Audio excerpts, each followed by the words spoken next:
Hello friends, good morning. Welcome to my YouTube channel learn English with Mangilal में आपका स्वागत है।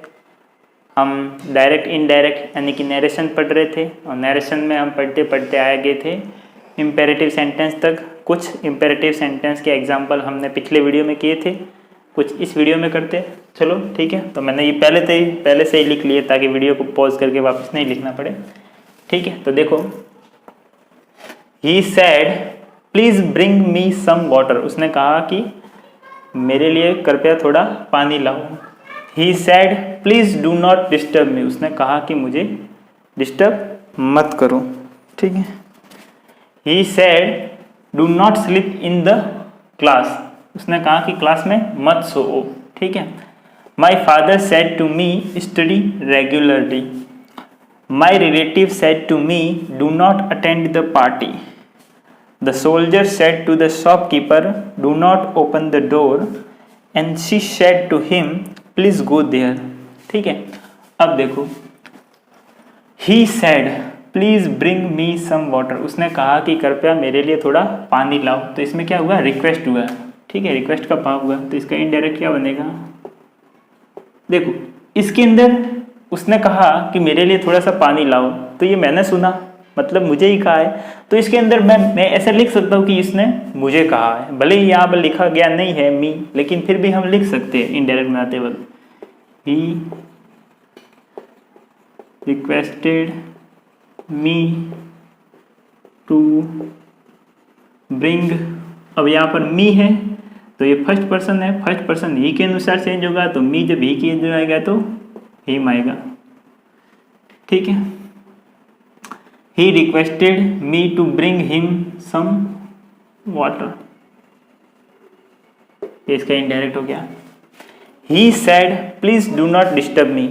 ठीक है, मान लो कि वो पढ़ रहा था या कुछ काम कर रहा था, उसने क्या कहा हमें कि मुझे डिस्टर्ब मत करो। ये आदेश नहीं दिया कि मुझे डिस्टर्ब मत करो, उसने कहा। हम कैसे कहते हैं ना, अगर मान लो आप कोई डिस्टर्ब कर रहा है तो उसको आप यही कहते हो ना कि मुझे डिस्टर्ब मत करो, ठीक है, मुझे काम करने दो।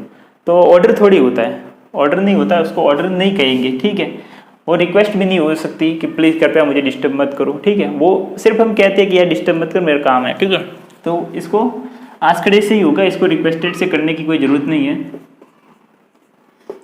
ही आस्क्ड मी, और किसके लिए?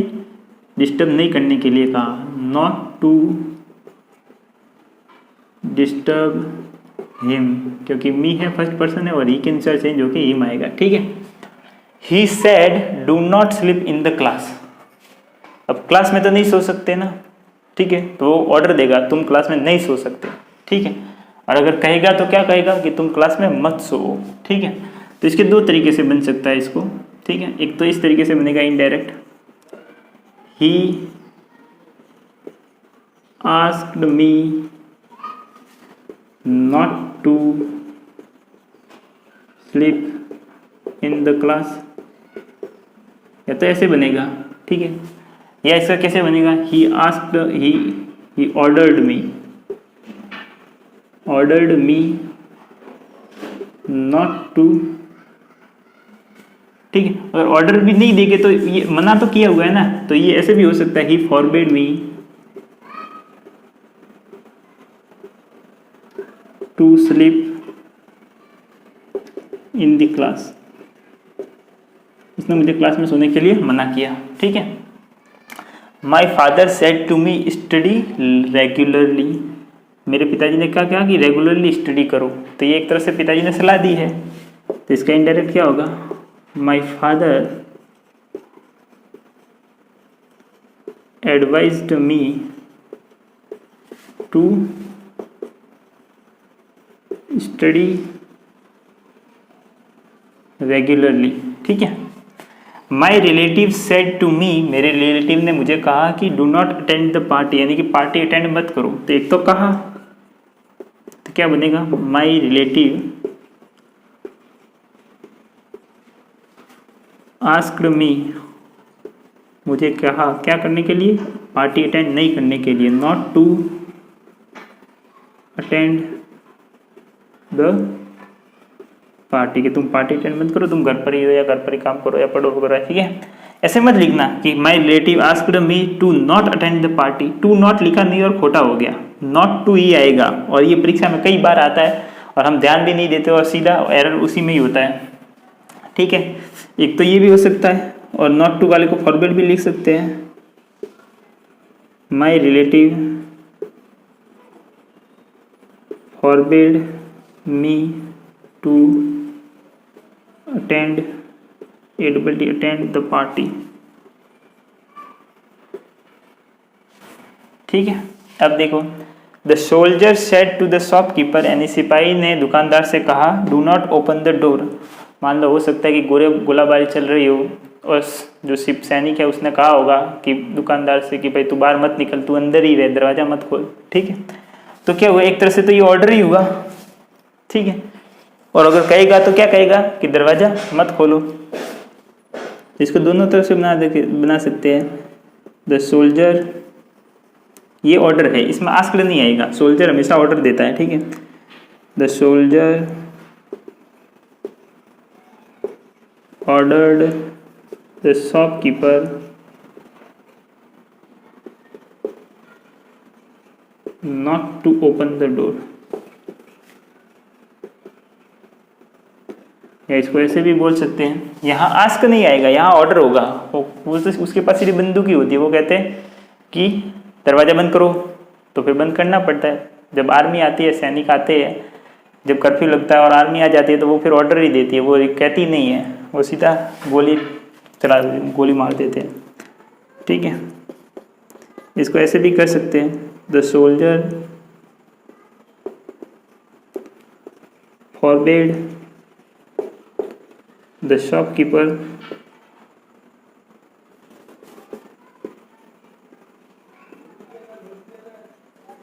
टू ओपन द डोर, ठीक है। और उसने उसको क्या, ही सेड टू हिम, उसने उसको कहा प्लीज गो देयर, उसने उसको कहा कृपया वहां जाइए, मतलब रिक्वेस्ट की। इसका इनडायरेक्ट क्या होगा, she requested him to go there, ठीक है। तो ये यहाँ पर कुछ एग्जांपल्स थे इंपेरेटिव सेंटेंस के, और इतने में तो लगभग आपको समझ में आ ही गया होगा कि कौन से वाक्य में रिक्वेस्ट करनी है, कौन से वाक्यों में ऑर्डर देना है, कौन से वाक्यों में सजेशन देना है, कौन से वाक्यों में एडवाइस देनी है, कौन से वाक्यों में वार्न करना है, कौन से वाक्यों में आस्क कहना है, ठीक है। तो ये सब आपको लगभग अंदाज़ा लग गया होगा कि ये वाक्य क्या कह रहा है, ठीक है। तो मैं साइड में हो जाता हूँ, तब तक के लिए इसको लिख लीजिए।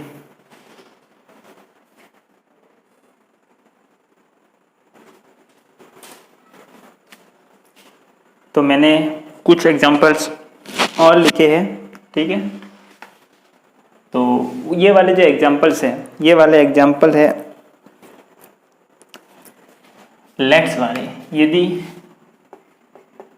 लेट्स के बाद में अस आ जाए या मी आ जाए, ठीक है, और उसके बाद में वर्ब की फर्स्ट फॉर्म आ जाए, ये स्ट्रक्चर, तो जब इसका इनडायरेक्ट स्पीच बनाएंगे ना, तो जो रिपोर्टेड स्पीच होगी, ये said reporting verb said to, ये या तो हो जाएगी सजेस्टेड टू या प्रपोज्ड टू, बाकी वो का वही रहेगा, ठीक है। और उसके बाद में शुड लग जाएगा, क्यों, क्योंकि हमें ये मतलब ये सजा नहीं, ये मतलब सजेशंस दे रहे हैं, ठीक है। सजेशन कैसे, he said to me let's watch a movie, उसने मुझे कहा कि चलो मूवी देखते हैं, ठीक है। उसने मुझे कहा कि चलो मूवी देखते हैं, इसका मतलब क्या हुआ, उसने मुझे सजेस्ट किया, क्या सजेस्ट किया, कि हमें मूवी देखनी चाहिए, यही तो सजेस्ट किया, ठीक है। तो जैसे कि ही सेड टू मी, उसने मुझे कहा लेट्स वॉच अ मूवी, तो इसका इनडायरेक्ट क्या होगा, he suggested to me that we should watch the movie, ठीक है। उसने हमें क्या सजेस्ट किया कि हमें मूवी देखनी चाहिए। अब देखो शी सेड टू हिम, उसने उससे क्या कहा, लेट्स गो फॉर शॉपिंग, यानी कि चलो शॉपिंग पे चलते हैं। मतलब उसने ये सजेस्ट किया कि हमें शॉपिंग पर चलना चाहिए, ठीक है। तो शी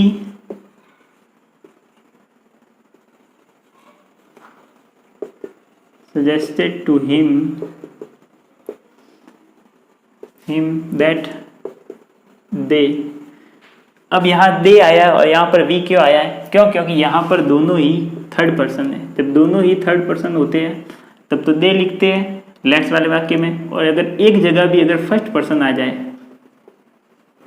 यानी कि आई या वी, दोनों ही जगह एक फर्स्ट पर्सन आ जाए तो हम लेट्स वाले वाक्यों में वी लिखते हैं, वी शुड। नहीं तो दोनों ही थर्ड पर्सन हो तो दे लिखते हैं। तो we suggested, she suggested to him that they should go for shopping, ठीक है। अब देखो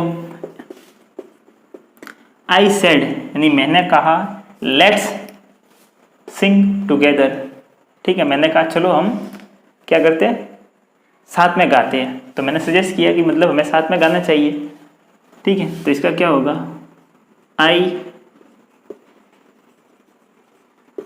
suggested that we should sing together, ठीक है, हमें साथ में गाना चाहिए। अब इसका देखो आई सेड मैंने कहा let me take some rest, ठीक है।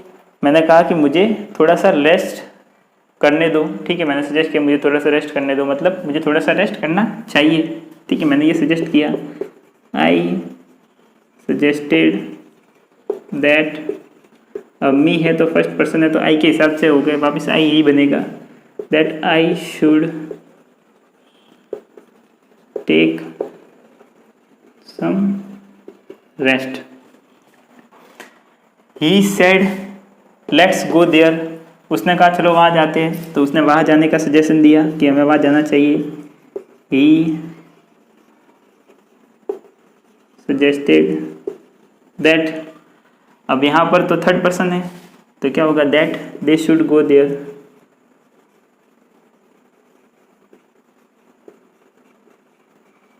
ठीक है। अब he said let's adopt the policy of peace, उसने कहा कि चलो शांति का जो पॉलिसी है, जो प्रस्ताव है उसको स्वीकार करते हैं, अडॉप्ट करते हैं, नहीं अपनाते हैं। तो इसका क्या होगा, he suggested that they should adopt the policy of piece.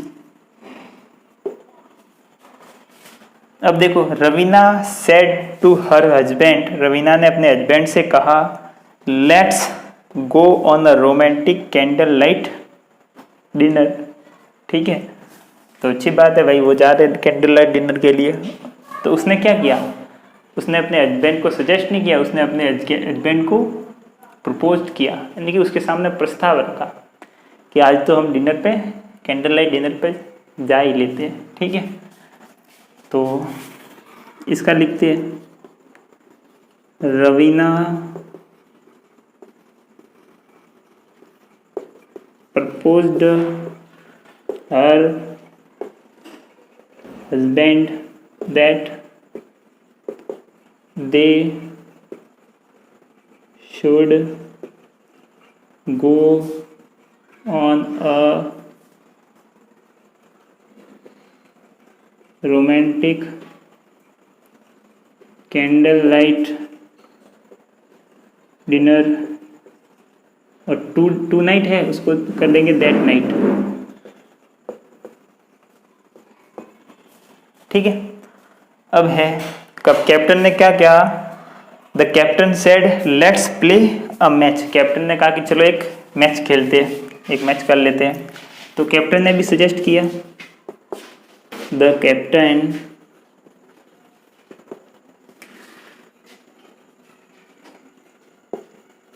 suggested that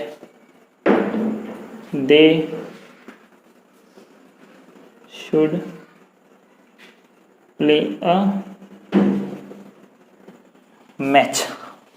captain ने ये सजेस्ट किया कि उन्हें एक मैच खेलना चाहिए। ठीक है, तो ये लेट्स वाले वाक्य थे। और भी होंगे तो मैं देखता हूँ, होंगे तो मैं इसके आगे करवा लूँगा। तब तक मैं साइड में हो जाता हूँ, आप इसको अच्छे से उतार लीजिए।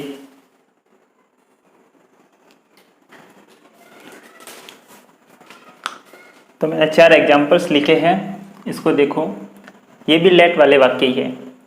आई said to my mother let me play cricket. ठीक है, मैंने मेरी माँ से कहा कि मुझे क्रिकेट खेलने दो। ठीक है।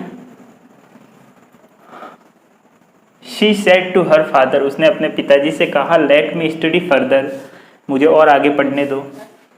She said to the watchman, उसने वॉचमैन से कहा let them play in the park, उन्होंने उस लड़की ने वॉचमैन से कहा कि उन्हें पार्क में खेलने दो। He said to the teacher, उसने टीचर से कहा let me go to washroom, मुझे वॉशरूम जाने दो। देखो, तो हमने वो लेट्स वाले पढ़े थे।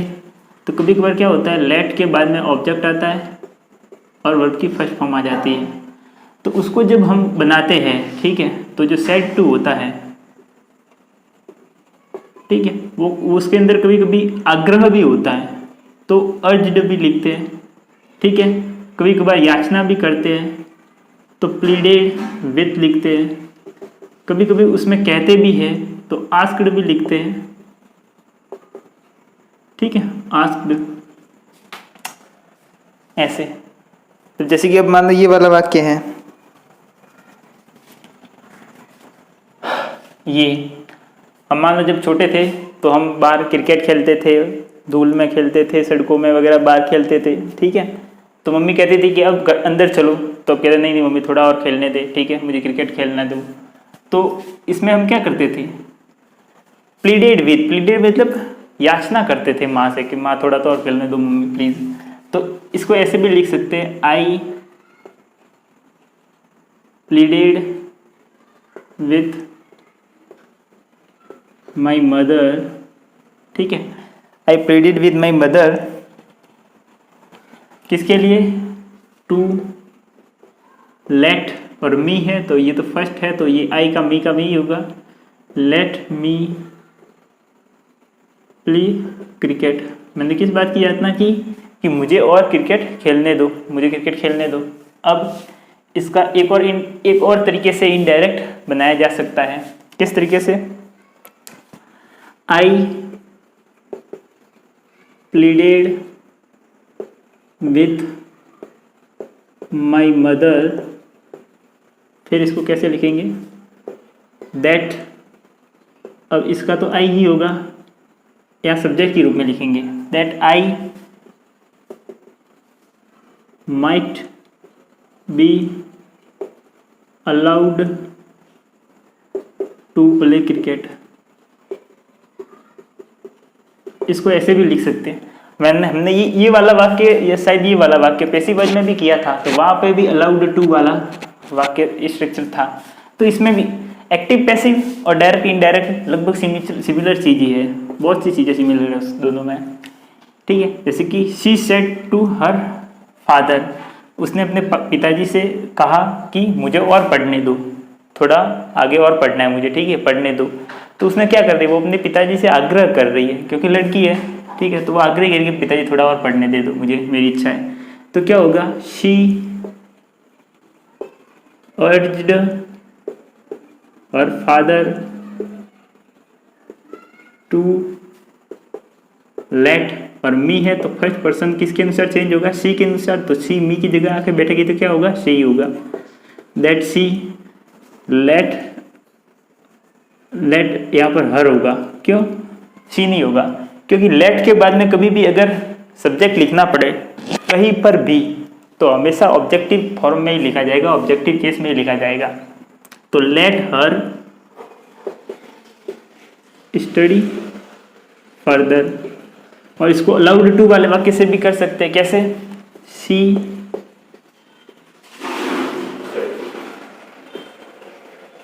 अर्ज्ड हर फादर दैट, और यहाँ पर लिखेंगे तो ऑब्जेक्टिव केस में न लिख के सब्जेक्टिव केस में लिखेंगे, यानी कि नॉमिनेटिव केस में, दैट शी माइट बी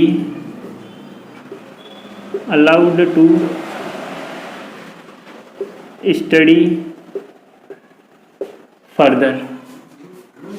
ठीक है, इसको माइट बी से भी कर सकते हैं जैसे कि इसको किया।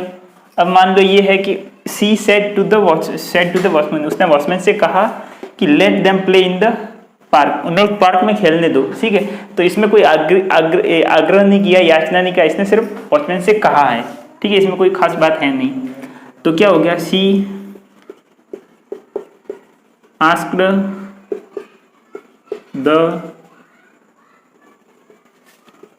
वॉचमैन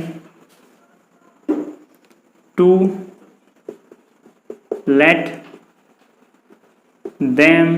अब देखो देम क्यों नहीं बदला, क्योंकि देम थर्ड पर्सन है, दे से बनता है देम। ठीक है, दे का ऑब्जेक्टिव केस है देम, तो ये थर्ड पर्सन नहीं बदलता है, तो ऐसे कैसे होगा, late them play in the park. अब इसको अगर इससे माइट बी से बनाना हो तो कैसे बनाएंगे, she asked the watchman that they might be allowed to play in the park. ठीक है, इससे भी बन सकता है। अब मान लो ये वाला वाक्य है, इसको बनाओ। ठीक है, अब जैसे कि ये है, हम जैसे कि अब हमें मान लो कि सुसु आ गया, वॉशरूम आ गया, तो जब हम छोटे बच्चे थे तो हम सर से क्या करते थे, रिक्वेस्ट करते, सर प्लीज़ वॉशरूम करने जाऊँ। तो वो रिक्वेस्ट ही तो होती थी, बोलते थोड़ी कि सर मैं वॉशरूम करने जाऊँ। ठीक है, तो वो रिक्वेस्ट होती थी, बोलते नहीं थे, कहते नहीं थे, उसके अंदर रिक्वेस्ट होती थी। तो क्योंकि स्पष्ट रूप से टीचर लिखा गया है, बोले तो टीचर को भी पूछ रहा है, तो टीचर को तो रिक्वेस्ट करते हैं सर वॉशरूम जाऊँ। तो क्या होगा, he requested the teacher to let. अब मी है, फर्स्ट पर्सन है, किसके अनुसार चेंज होगा, सब्जेक्ट के अनुसार। तो सब्जेक्ट यहाँ आ गया, तो यहाँ आके ही का ऑब्जेक्टिव केस क्या होगा, हिम। तो let him go to washroom. ठीक है, अब इसको ऐसे भी कर सकते हैं माइट बी वाले से। तो ये इसका कैसे, माइट बी से कैसे होगा,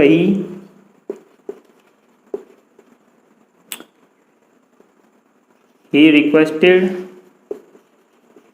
the teacher that। अब यहाँ पर हिम नहीं आगे, इसका ऑब्जेक्टिव नहीं आके सब्जेक्टिव केस आएगा, that he might be allowed to go to washroom। आ गया समझ में। तो ये जो लेट वाले वाक्य होते हैं वो ऐसे भी बन सकते हैं और माइट बी अलाउड से भी बन सकते हैं। ठीक है, तो मैं चलो साइड में हो जाता हूँ, और अगर टाइम बचा होगा तो थोड़े और क्वेश्चन कर लेंगे, थोड़े से और एग्जांपल्स कर लेंगे। ठीक है, नहीं तो फिर इतना ही रहने देंगे। तो चलो मैं साइड में हो जाता हूँ, तब तक के लिए इतना उतार लो आप।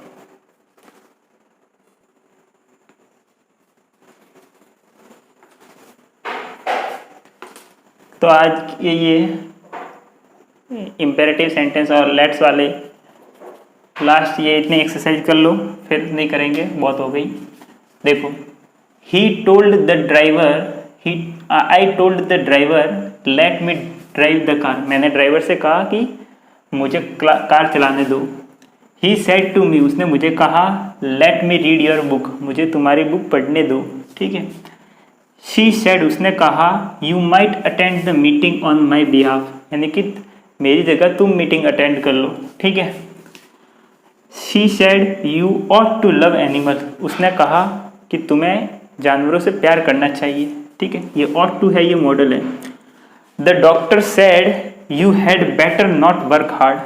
ठीक है, हमेशा ध्यान रखना, हैड बेटर हैड बेटर, ठीक है, यही दोनों भी हैड बेटर आ गया। लेकिन यदि कई भी वाक्य एक्टिव वॉइस में है या डायरेक्ट स्पीच में है तो हमेशा हैड बेटर, एक्टिव वॉइस में है तो हैड बेटर या बेटर। इसके बाद में यदि कोई वर्ब आई तो हमेशा वर्ब की फर्स्ट फॉर्म ही आएगी, ये हमेशा ध्यान रखना। क्या है कि यहाँ पे हेड लिखा हुआ होता है ना, तो लोग समझते हैं कि हेड तो है ही है, बेटर से कोई लेना देना नहीं है, और वर्ब की थर्ड फॉर्म वो लगा लेते हैं और गलत हो जाता है। तो हेड बेटर या बेटर, ठीक है, इन दोनों के बाद में हमेशा वर्ब की फर्स्ट फॉर्म ही आएगी एक्टिव वॉइस में, ध्यान रखना अच्छे से। तो डॉक्टर ने कहा you had better not work hard, यानी तुम्हारे लिए यही अच्छा है, यही अच्छा होगा कि तुम हार्ड वर्क नहीं करो, हो सकता है तुम्हारे शरीर में कमजोरी हो या वगैरह। ही सेड, उसने कहा you had better see a doctor, उसने कहा कि तुम्हारे लिए यही अच्छा होगा कि तुम एक बार डॉक्टर को दिखा दो, ठीक है, डॉक्टर से मिल लो। He said would you close the window please, उसने कहा क्या तुम दरवाजा कृपया तुम दरवाजा बंद कर लोगे, ठीक है। He said to me would you give me some money please, क्या तुम मुझे थोड़े से पैसे दे दोगे। He said to me would you like to have some more coffee, उसने मुझे कहा क्या आप और कॉपी लेना पसंद करोगे, मतलब उसने कॉपी ला के दी, मैंने पी ली, खत्म हो गई, तो उसने और पूछा क्या आपको और कॉपी लेना पसंद करोगे, ठीक है। तो देखो इसका इनडायरेक्ट कैसे बनाएंगे। I told the driver let me drive the car, तो इसका क्या होगा, मैंने ड्राइवर से कहा, I asked the driver to let me क्यों आया, क्योंकि फर्स्ट पर्सन है और ये आई से कन्वर्ट होकर वापस मी ही आएगा, तो late me drive the car, ये ऐसा का ऐसा ही आएगा, इसमें कोई बदलाव नहीं होगा। He said to me let me read your book, उसने कहा कि मुझे तुम्हारी बुक पढ़ने दो, ठीक है, मुझे तुम्हारी बुक पढ़नी है, मतलब उसने रिक्वेस्ट की कि मुझे तुम्हारी बुक पढ़ने दो, तो इसका क्या होगा, ही रिक्वेस्टेड मी टू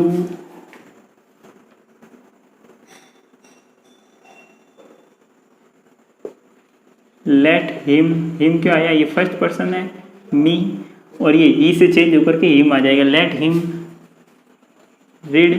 अब योर है, ये सेकंड पर्सन है, तो ये मी से चेंज होके क्या होगा, माई होगा, ठीक है, माई बुक, ठीक है।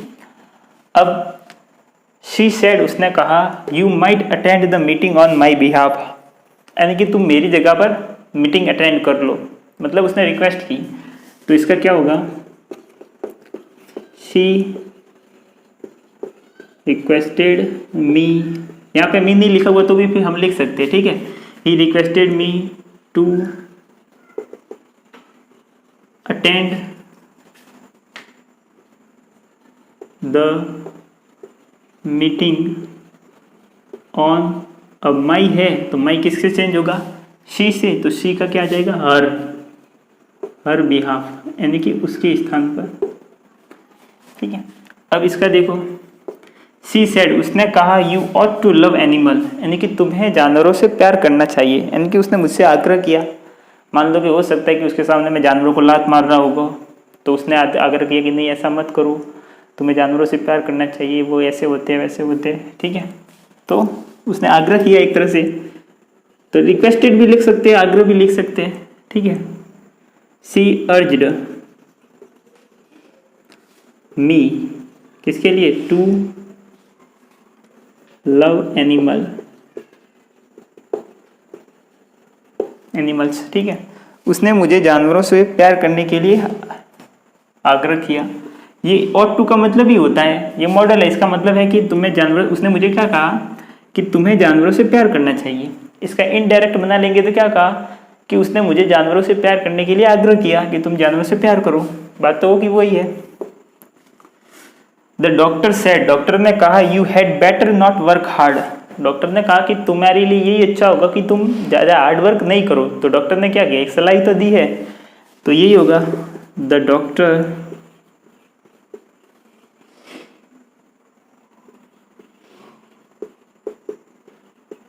एडवाइज्ड, अब आपकी इच्छा हो तो लिखो, मी लिखना हो तो मी लिखो, नहीं लिखना हो तो मत लिखो।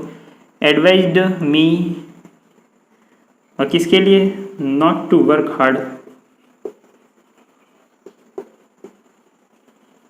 ठीक है, अब देखो, ही सेड, उसने कहा you had better see a doctor, उसने कहा कि तुम्हारे लिए यही अच्छा होगा या यही अच्छा है कि तुम डॉक्टर को दिखा लो। तो इसके लिए क्या होगा? ही एडवाइज्ड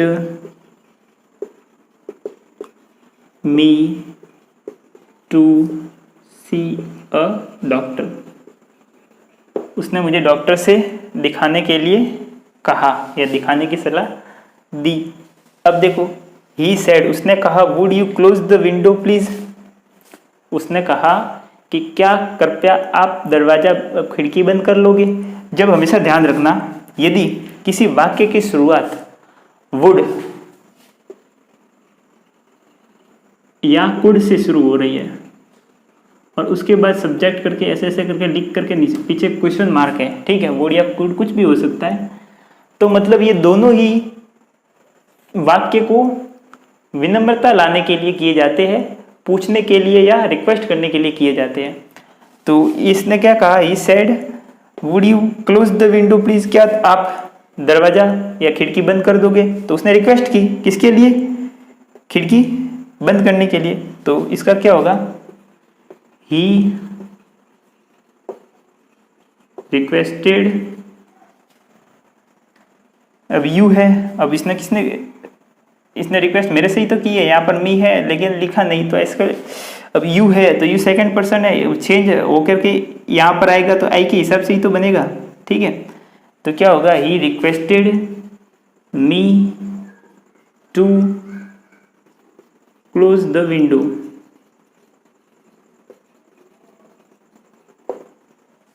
उसने मुझे विंडो क्लोज करने की रिक्वेस्ट की। अब ये क्या है? ही सेड टू मी, उसने मुझे कहा would you give me some money please, क्या तुम मुझे थोड़े से पैसे दे दोगे। तो इसका भी इसे रिक्वेस्टेड की, he requested me to give him क्यों आया? क्यों? क्योंकि ये मी है, ये फर्स्ट पर्सन है और फर्स्ट पर्सन रिपोर्टिंग वर्ब के सब्जेक्ट के अनुसार चेंज होगा, यानी ही के अनुसार चेंज होगी, हिम आ गया, गिव हिम सम मनी, ठीक है। ही सेड टू मी, उसने मुझे कहा would you like to have some more coffee, कि क्या आप मुझे नहीं, क्या आप और कॉफी लेना पसंद करोगे, मतलब उसने मुझे और कॉफी ऑफर की, ठीक है। तो ही ऑफर्ड मी सम मोर कॉफी,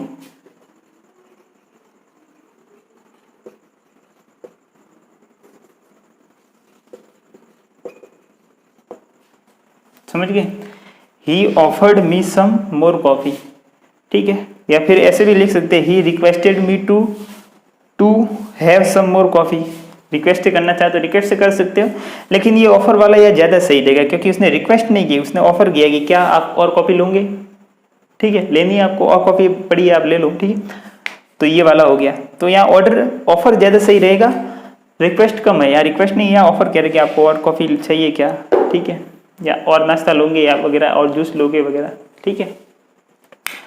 तो ये हमारा जो इम्पेरेटिव सेंटेंस है इसको डिटेल में करना जरूरी था, ताकि आप अच्छे से समझ जाओ कि वाक्य का फॉर्मेशन होता कैसे है, ठीक है। बाकी मैं इतना लंबा खींचने की मेरी इच्छा नहीं थी, लेकिन मैं ये चाहता हूँ कि फिर यहाँ से पढ़ने के बाद, मेरे पास पढ़ने के बाद फिर आपको कहीं पर भी ऐसी कोई भी बुक्स, ठीक है, नहीं मिलेगी जिसके अंदर मैंने पढ़ाया हुआ टाइप है और वो उस मतलब उस बुक में है और मैंने नहीं पढ़ाया, ठीक है। मैं जो आपको पढ़ा रहा हूँ, ठीक है, इसके लिए मैंने लगभग 5 से 6 बुक्स पढ़ी है इंग्लिश की, लगभग 3 से 4 कोचिंगों के नोट्स पढ़े हैं, क्योंकि मैं कोचिंग तो अफोर्ड कर नहीं सकता था, इसलिए मैंने मेरे दोस्तों से उनकी जो कोचिंग जिन्होंने की हुई थी उनके नोट्स लेके ही मैंने पढ़ाई की है। तो मेरे पास बहुत से कोचिंगों के नोट्स भी है मेरे दिमाग में जो मैं पढ़ा रहा हूँ, मैंने खुद भी बहुत सारी बुक्सों को पढ़ा है, खुद नोट्स बनाए हैं। तो मतलब मैं आपको जो पढ़ा रहा हूँ उसमें 4-5 बुक्स राइटर की बुक्स के नोट्स है, 3-4 कोचिंगों के नोट्स है। मतलब आप अगर मेरे से पढ़ रहे हो मतलब 4-5 राइटर की बुक को आपको पढ़ने की ज़रूरत नहीं है, 3-4 कोचिंगों के नोट्स पढ़ने की आपको ज़रूरत नहीं है। सब चीज़ आपको एक ही जगह पर मिक्सअप करके लिखी जा रही है। ये जो मैं इतने सारे जो एग्जाम्पल्स लिखा रहा हूँ, ये मैंने उन सभी 5-6 बुकों में से छाट के कि इसकी बुक से अंदर 1-2 एग्जाम्पल ये है, क्योंकि नियम हर बुक में समान नहीं होते हैं। ठीक है, किसी के अंदर कोई छोड़ देता है लेखक तो किसी के अंदर लिख लेता है। तो मान लो कि ये वाला नियम है, ठीक है, इंपेरेटिव सेंटेंस, तो जो हर किसी के अंदर एग्जाम्पल होते हैं, इस बुक में देखो, इस लेखक की बुक में भी इंपेरेटिव सेंटेंस को डायरेक्ट इनडायरेक्ट में बदलाने का नियम है, इसमें भी नियम है, इसमें भी नियम है, इसमें भी नियम है। लेकिन जो अच्छे वाले जो थे वो मैं आपको उन 4-5 बुकों में से छाट के बता रहा हूँ। ठीक है, ऐसे ही नहीं है कि कोई भी आया और पढ़ाना स्टार्ट किया। तो एक्सपीरियंस है मेरे पास, अच्छे से एक्सपीरियंस है। ठीक है, तो फिर मैं उस लेवल तक पढ़ा रहा हूँ कि आपको फिर बैंकिंग में कोई भी बैंक पीओ तक का भी एग्जाम हो, ठीक है, या फिर एसएससी में सीजीएल मेंस हो, सीपीओ हो, एनडीए हो, कहीं पर भी इंग्लिश में इससे बाहर नहीं जाएगा, इतना एडवांस में पढ़ा रहा हूँ। ठीक है, मैं सिंपल भाषा में पढ़ा रहा हूँ, इसका मतलब ये नहीं कि ये तो क्या सरल ही तो है, इतने अच्छे से तो समझा रहा है, सिंपल ही तो है, तो मैं समझा रहा हूँ सिंपल। बाकी ये बहुत से बच्चों को तो ये सब ऊपर से ही जाता है। ठीक है, तो आज के लिए बस इतना ही। अगर मेरा पढ़ाना आपको अच्छा लगा है तो कहने की ज़रूरत नहीं बार बार कि आप इस वीडियो को लाइक भी करोगे, कमेंट भी करोगे, और रिक्वेस्ट मैं करता हूँ कि इस वीडियो को अपने दोस्तों तक पहुँचाओ ताकि उनको भी इंग्लिश से डर हो तो वो निकल जाए, वो भी कंपटीशन के एग्ज़ाम की तैयारी कर रहे हो और हर बार इंग्लिश की वजह से रह रहे हो। ठीक है, तो उन्हें भी फ़ायदा पहुँचे इसकी वजह से, इस चैनल से, क्योंकि मैं यहाँ कंप्लीट इंग्लिश पढ़ा रहा हूँ, इससे बाहर इंग्लिश में कुछ होता ही नहीं है जितना मैं पढ़ा रहा हूँ। ठीक है, ग्रामर में तो नहीं होता, वोकैब मैंने अभी स्टार्ट की नहीं, पहले ग्रामर कंप्लीट हो जाए एकदम पूरी, फिर मैं वोकैब स्टार्ट करूँगा, लेकिन उसमें तो बहुत टाइम लगेगा, 5-6 महीने भी लग सकते हैं। ठीक है, तो फिलहाल के लिए इतना ही, मिलते हैं अपनी नेक्स्ट क्लास में और हम इससे आगे वाले एक्सक्लेमेटरी सेंटेंस करेंगे। ठीक है, तो ओके बाय, टेक केयर। तब तक के लिए आप सबको जय श्री कृष्णा, जय श्री राम, आप सबको प्रणाम। Okay bye, take care.